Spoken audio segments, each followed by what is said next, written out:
guys! Welcome back para sa vlog natin today. I-share ko sa inyo kung nakamagkano ba kami sa aming Singapore-Malaysia trip. Nag-Singapore, Malaysia kami from January 26 hanggang January 21. Parang ano kami, 6 days pero 5 lang talaga yung full days namin. 2.5 days Singapore tapos 2.5 naman Malaysia.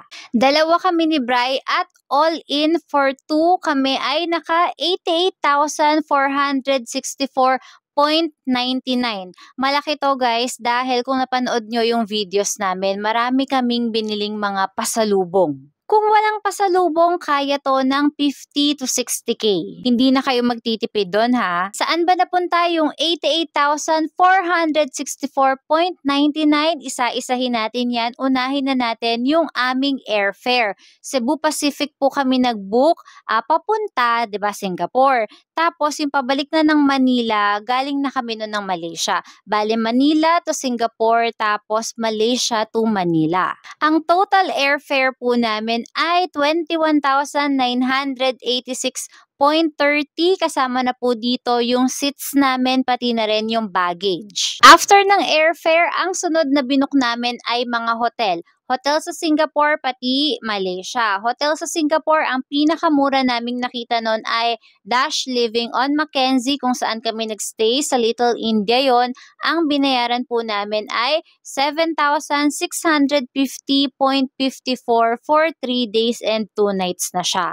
Tapos sa hotel naman, yung Kuala Lumpur hotel namin, yung Sky Hotel at Pudu, 1,660.31 for 3 days and 2 nights na rin yun. Yung hotel namin sa Singapore, Dash Living on Mackenzie, sobrang okay siya. Maluwag, malinis, malapit sa MRT, malapit siya sa Little India Station, lalakarin mo lang. Tapos sa labas niya, may mga kainan. Tapos pinakamalapit na kanto, merong malapit na 7-Eleven. Maganda doon, wala akong masabi. Self-check-in, self-check-out, pwedeng iwan yung mga luggages. Yun namang hotel namin sa Kuala Lumpur, Malaysia, Sky Hotel at Pudu, napakamura lang nito. Kaya naman, hindi naman ako sobrang nag-expect ng bongga ng maganda. Pinili ko rin yung hotel na to kasi 'di ba nag-bus kami from Singapore to Malaysia.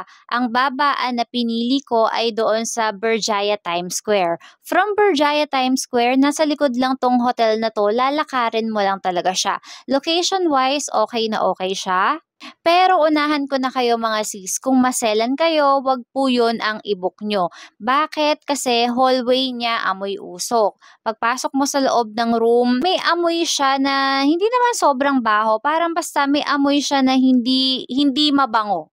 Yung towel, nangingitim, tsaka may amoy din siya. At nakakita kami doon ng insektong lumilipad, pati na rin maliit na ipis. Ayun. Para sa amin ni Bri, okay na rin yun kasi napakamura niya nga, tsaka tutulugan lang naman. Yung bed, okay naman. Wala naman kaming mga kagat-kagat, walang bed bugs. Kung nakapag-stay na kayo or kung kaya nyo mag-stay sa Chungking Mansion sa Hong Kong, kayang-kaya nyo rin pong mag-stay dito. Kung ito po ang pipiliin nyo, ang advice ko lang po, magdala kayo ng towel pati na rin ng tissue. O siguro natapat lang sa amin na yung towel doon sa room namin, nangungutim siya at may amoy at yung tissue gamit na. Next na binook namin sa Klook, Singapore SIM card. Mura lang siya. Nabook namin ito for 272.90 pesos. Tapos, sa Singapore, nag-book din kami ng Universal. Para sa aming dalawa na ni Bri, 7,542. Yan lang yung binook namin sa Klook at sa Singapore lang. Sa Malaysia, wala kaming binook. Talagang lahat yun ay kami lang, DIY. Nung araw na nung alis namin sa airport, meron kaming binayaran, travel tax, 3,240, 1,620 po ito per person. So, dalawa kami ni Bri, 3,240. Nagbayad din kami ng parking fee dahil iniwan namin si Ash yung sasakyan namin doon sa NAIA Terminal 3 multi-level parking. Ang total na binayaran namin pag-uwi ay 1,605. Bago pala kami umalis guys, nag-book na kami ng bus mula Singapore papuntang Kuala Lumpur sa easybooking.com. Ayun, mamimili kayo doon kung saan kayo sasakay, saan sa Singapore kayo sasakay. Ang pinili namin sa Lavender MRT exit. Lavender exit yon, Lavender exit. Tapos ang drop-off naman namin sa Kuala Lumpur, ang pinili ko ay Berjaya Times Square. At nagkamali ako ng sinabi doon sa mga videos, ang sabi ko 27, hindi pala, sorry mga sis, 37. 37 SGD per person. Kasama na rin po dyan yung insurance. Tapos nag-bill na ito sa credit card. Sa peso, ang conversion niya ay 3,084.32. Sorry nagkamali ako. 27 yung sinabi ko or nilagay kong text doon sa previous video. 37 po. 37 SGD per person. Pocket money namin na napakita ko rin sa inyo, ang dala po namin ay 600 USD, equivalent siya sa nasa mga 33,000 pesos. At yung last, dahil nga gumamit kami ng credit card, ilang swipe din kami doon. Yung una sa Batcha Coffee, yung bag ni Kavi. Tapos yung mga ibang kinain namin, yung mga pinagsuswipe namin, ang total po niyan dahil nga nag-bill na siya, 8,423.62.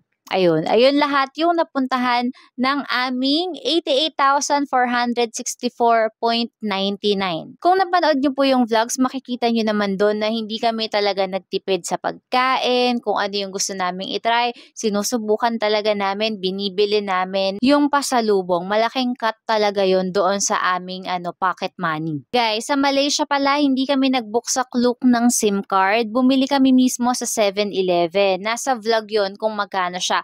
At yung presyo na yon kasama na kasi sa pocket money namin. Mura lang naman yung SIM card na yon pero hindi siya pwedeng pang hotspot. Nagka-problema kami noon dahil nga hindi ako makakonect kay Bri doon sa hotspot. Siguro nga yung SIM card na yon ay hindi siya pang hotspot. Dahil nga affordable naman siya, kung dalawa kayo, pwede naman na tag-isa na lang kayong dalawa. Sa Malaysia po, hindi uso yung yung public wifi. Wala po. Katulad nung pagdating namin pa lang sa Berjaya Times Square, kumokonek ako, wala talaga. Sa KLCC, Surya Mall, wala din. Kaya importante na meron kayong SIM card kapag ka nasa labas kasi kailangan yung mag-Google Maps para hindi kayo maligaw. Ano pa bang sasabihin ko? Kapag kapag magsi-Singapore to Malaysia din kayo via bus, kung mahiluhin po kayo sa biyahe, magbaon kayo ng Bonamin ha, dahil ewan ko kung natapat lang sa amin si Kuya, yung bus driver namin. Niya talagang kung lumiko akala mo nakakahilo talaga siya, kaya alam mo yung kahit na ayaw mong matulog sa bus, matutulog at matutulog ka. At kung magbabas kayo from Singapore to Malaysia, dalawang immigrations ang dadaanan nyo. Una, palabas ng Singapore. Yung pangalawa naman, papasok ng Malaysia. Bilisan nyo po ang pagkilos para hindi tayo maging cause of delay ng pag-alis ng bus. Sa Singapore immigration, e-gates lang naman siya. Kayo lang yung magagano ng passport nyo. Napakabilis lang nun. Tapos paglabas nyo, may makikita kayong CR doon. Mag-CR na kayo agad bago kayo bumalik ng bus. Kung sa Singapore, kailangan ng SG arrival card. Meron din po sa Malaysia. Kailangan din po ng Malaysia electronic arrival card. Parang ganoon. Basta ipapaalala naman sa inyo yon ng inyong bus driver. Sa Malaysia immigration naman, tao mismo yung haharap sa inyo. Nung time namin ni Bri, wala namang tanong-tanong. Ang importante, mag-fill out ka nung arrival card nila. Parang sa e-travel natin, tsaka sa SG arrival card, hindi mo naman kailangang ipakita sa kanila dahil nasa system na yun. Meron kaming ibang mga nakasabay doon na hindi sila nakagawa, siguro hindi na paalala ng driver nila, ganyan, kaya ayun, gumawa muna sila sa bandang gilid bago tuluyang makapasok sa immigration. At ito pa, kung magbabas kayo from Singapore to Malaysia, meron kayong stopover kung saan pwede kayong kumain. Nasa 15 to 20 minutes kayo magsistay doon sa parang canteen or pantry na lugar na yon. Marami namang tinda, marami kayong mabibili, tapos tumatanggap sila ng RM ng Malaysian Ringgit. At tumatanggap din po sila ng Singapore dollars. Nung ako ang hawak ko lang noon SGD, yun yung binayad ko tapos sinukli sa akin RM na. At ito para sa mga kababaihan, ang napansin ko sa Malaysia, yung mga CR nila pambabae, laging basa yung sahig. Hindi ko alam kung bakit, kung doon ba sila naghuhugas sa sahig or hindi ko alam kung bakit. Tapos isa pa rin sa napansin ko, yung bidet nila dun, malaki yung butas niya. 'Di ba sa atin, yung parang ano, parang sa shower, yung may harang tapos may mga butas-butas, gano'n. Yung kanila parang buong bilog na ganyan, yun yung butas. Hindi ko alam kung naguhugas ba sila sa sahig o kung ano hindi ko alam basta basa lagi yung sahig nila kaya nung mga araw na naka-pants ako, inaangat ko talaga muna yung pants ko bago ako umihi. Kaya kung magpa-pants kayo, ingat kasi baka mabasa. Paalis at pabalik ng Pilipinas, kailangan pong mag-fill out ng e-travel. 72 hours o 3 days prior sa pag-alis o pagbalik mo, pwede ka nang mag-fill out ng e-travel. Sa dulo noon, merong QR code na ibibigay sa'yo, screenshot mo lang siya. Hindi naman yun hahanapin, pero para sure lang. Sa Singapore naman, ang kailangan po ay SG arrival card. Ganun din po, 3 days or 72 hours prior sa pagdating mo sa Singapore, pwede ka nang mag-fill out. Sa Malaysia naman, kailangan po ng Malaysia Digital Arrival Card o yung MDAC. Ganun din po. Sa dulo nun, bibigyan kayo ng QR code. Screenshot nyo lang din. Pero hindi naman yun hahanapin ha, para ready ka lang. Wala na akong maisip na idadagdag pero kung may mga tanong pa po kayo, i-comment nyo lang yan sa baba. Nga pala guys, nag-aayos kami ngayon ng requirements para sa Japan visa. Kung pala rin, ayan, Japan ang next na travel vlog natin kasama ang ate ko. That's all for today. Thank you for watching. Sa ulitin. Bye!